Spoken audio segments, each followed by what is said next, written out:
Right, we are doing option 3, question 3. The question reads, Taba 1962 proposes adopting a bottom-up model when developing the curriculum. How could a teacher make use of this approach when planning a curriculum for a selected learning area? Right. Curriculum development occupies a central place in the teaching and learning process because it determines knowledge, skills, attitudes, and experiences that learners are expected to apply in a given educational program. A well-planned curriculum does not only provide direction to the teacher, but also ensures that education remains relevant to the needs of the learners and society. That's labeled 2022. And traditionally, curriculum planning was often viewed as a responsibility of educational planners and policymakers at higher administrative levels. However, this top-down orientation was criticized for producing rigid programs that were detached from the practical realities of the classroom, Matiki, Chibambo, and Divala in 2023. It is against this backdrop that Hilda Taba 1962 proposes the bottom-up model, commonly referred to as grassroots approach, which argues that teachers should be the starting point in the curriculum development because they are in direct contact with learners and understand their educational needs better than distant authorities. Taba strongly believed that effective curriculum planning must begin with diagnosing learner needs before objectives, content, teaching methods, and evaluation are selected. That's Toptas and EDM in 2024. Then I'll hand over to my colleague. Okay, we are from agriculture, so our approach or our discussion or our presentation is mainly going to center on agriculture. So this approach particularly is relevant in agriculture, which is a science subject. And it demands practical experimentation, environmental interaction, observation, manipulation of materials, and problem solving. Agriculture cannot be taught in abstract alone. It requires curriculum that responds to the local farming conditions, climatic realities, available resources, and the socio-economic needs of the community.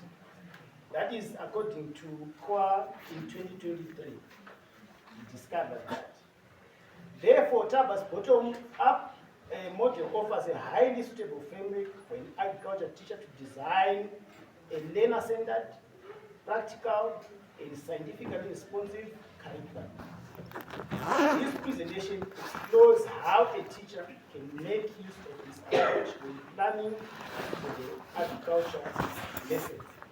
So I'll quickly go to how it does that. The first point is diagnosing the needs of learners.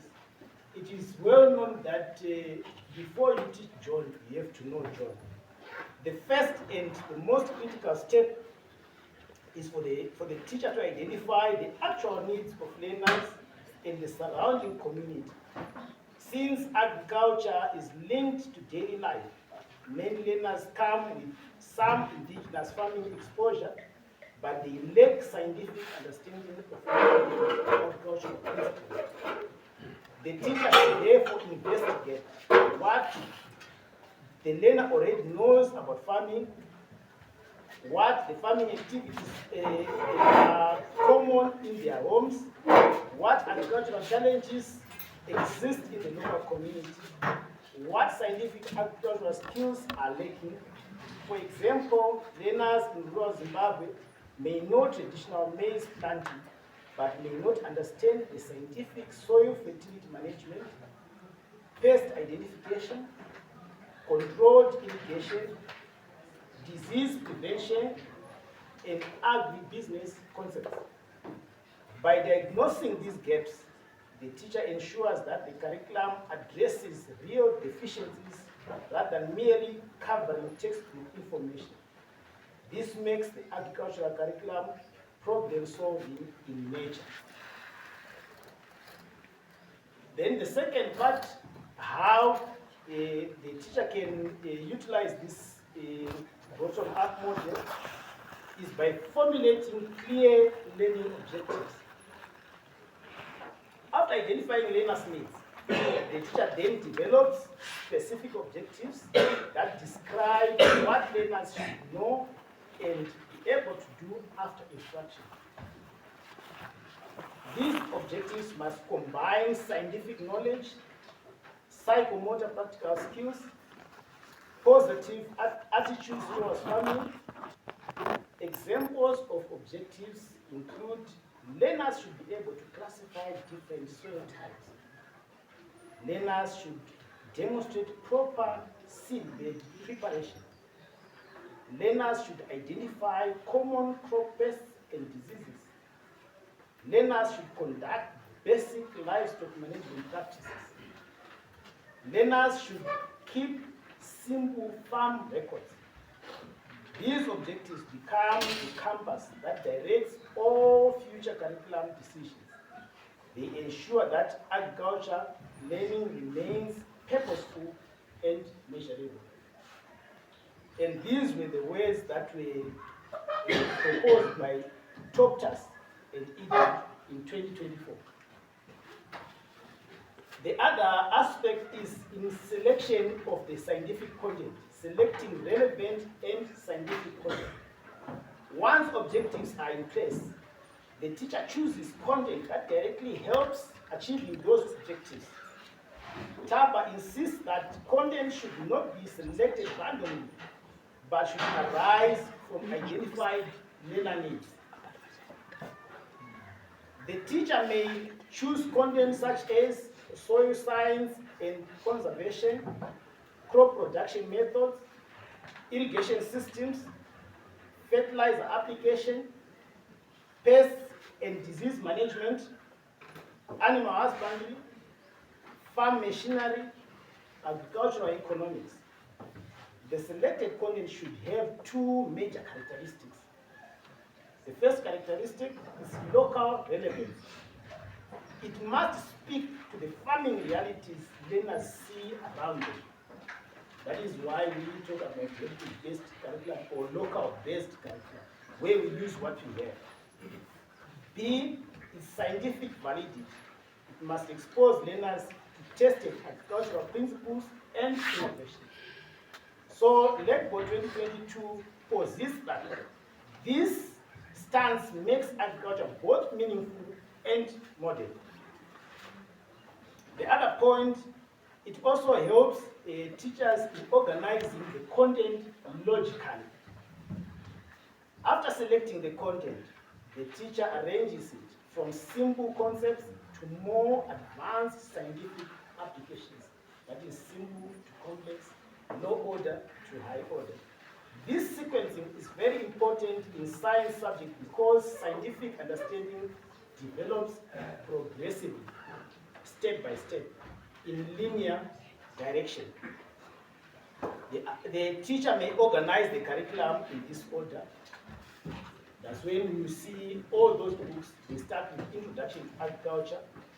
We go to soil formation and soil properties, land preparation, land methods, planting methods, crop nutrition, weed control, pest and disease control, harvesting, then storage and marketing, which is agribusiness.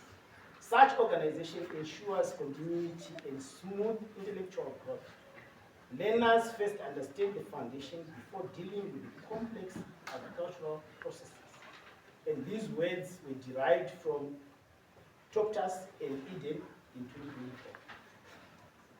The other point, it helps teachers to select appropriate learning experiences. Taba emphasizes that content alone is not enough. The teacher must choose activities through which learners interact with the content.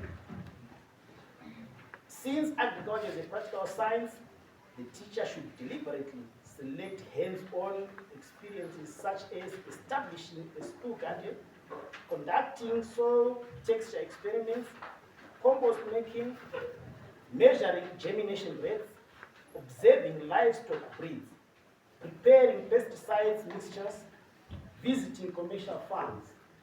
These activities make learners observe, test, record, compare, and conclude.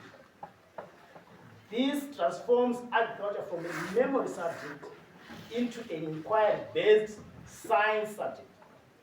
Research on Taba's model consistently shows that the strength lies in designing active learning experiences that promote application rather than rote memorization. This is according to Johnson and his team in an article that they wrote in 2020. Teachers also benefit from Taba's model through the acquired ability to organize learning experiences according to practical context. The teacher must not only choose activities, but also arrange them in a realistic and manageable order.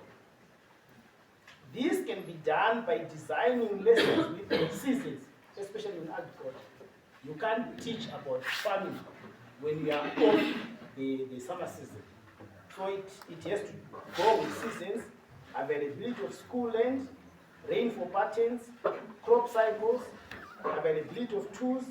For example, compost preparation may begin before rain season, planting demonstration during the onset of the rain, pest identification during crop growth, harvesting and record keeping at maturity. This gives direct interaction with real scientific agricultural processes as they naturally occur. That is called 2023.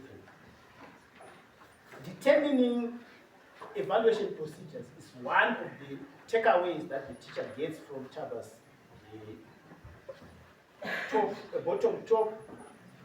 top-bottom approach. The final stage in Taba's model is deciding what to assess and how to assess it. Evaluation in agriculture should go beyond written tests because the subject seeks to develop practical competence, that is competence-based curriculum. The teacher can evaluate through practical demonstrations, project reports, oral questioning, written examinations, observation schedules, field notebooks, group experiments. For example, learners may be assessed on their ability to prepare nursery beds, identify nutrition deficiencies, classify farm tools, calculate spacing and yields, keep farm production records. In Matiki et al. 2023, propound that this ensures that agriculture curriculum measures both theoretical understanding and scientific practical ability. So why should we use this bottom-up approach? It is highly suitable because it allows the teacher to respond to local farming realities. It promotes practical and scientific problem solving. It makes learning learner-centered. It integrates theory with field practice. It encourages teacher creativity because the teacher will be able to make sure that everything that he does is to bring out the perfect outcome, the outcome that is required out of learning. Because learning should have outcomes that are tangible, that are measurable.